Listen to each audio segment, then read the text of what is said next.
এই প্রজেক্টটা আগে অনেকবার করা হয়েছে, এটা জাস্ট পেজ সেভ করার যে কাজ, ওয়েবসাইট ওপেন করে সেই পেজটা সেভ করা। তো এখানে প্রথমে এই লিঙ্কে যাওয়া লাগবে, লিঙ্কটা ওপেন করলাম।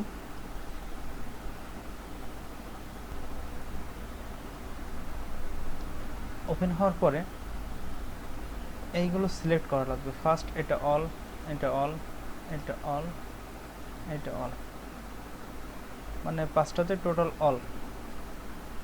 তারপর সার্চ, ডাটা আছে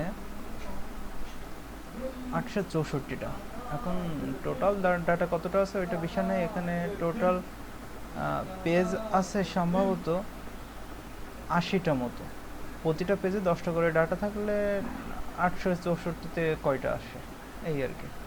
তাহলে এখানে যেটা করা লাগবে,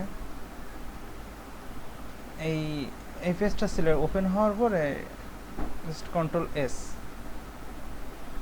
এস দিয়ে আমার ইচ্ছা মতো আমি একটা ফোল্ডার নিলাম, পেজ ডাটা।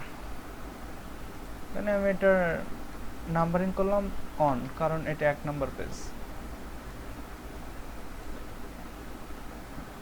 এটা সেভ হওয়ার পরে নেক্সট,